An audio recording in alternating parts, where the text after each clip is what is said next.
Morning guys, Mark Ferrasci, Protect Dog Training, the two converts that just came in, 11-month-old boxers.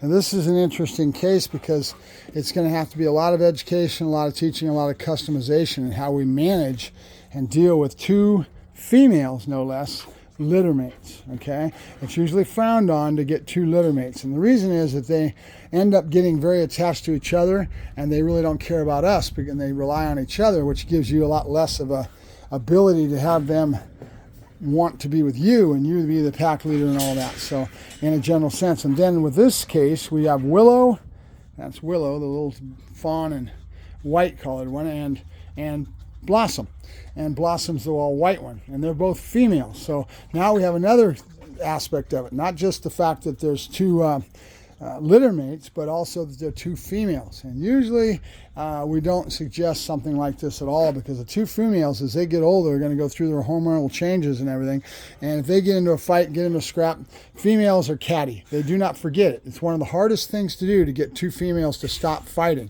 Most of the time we end up having to manage the situation, and you have to manage it and mitigate it in such a way that you're controlling the situation and you don't let this stuff flare up. If these guys get in a fight as they get older, they end up becoming very catty and they will hate each other, and they don't forget it. They don't. It's not like a male and a female where I can be the alpha wolf and I can dictate and tell the male to knock it off, and I can control the pack with a little bit of dominant relationship dynamic within how I deal with them. Females, once they get going and they start getting in a fight situation and things, let's say they get into it over their food or whatever, they don't forget it and they don't let it go. And it's really hard. It's near to nigh impossible to get two females to stop and to go to a management situation. So real important. But we're in a lot of work with educating and teaching the customers and getting them through it to a point where we find out if it's going to work or not. But it's going to take a little bit of work. Right now they're young, so you don't see any of that. They're only 11 months old. But as they get older, they're going to change. Their hormonal action comes in, and their interactions with each other, with all that hormonal flow, and how they change with maturity, changes the whole spectrum. So a lot of management, a lot of mitigation in dealing with something like this.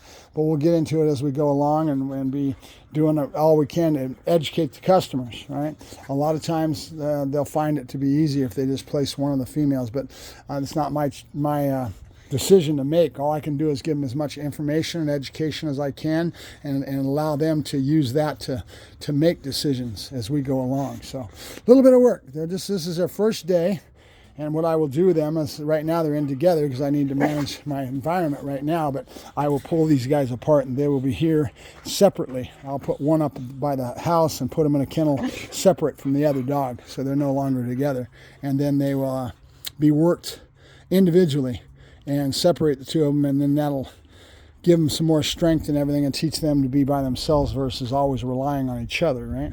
So, all right, I'll let you go. Mark Ferrasci, Protect Dog Training with Willow and Blossom. Talk to you later.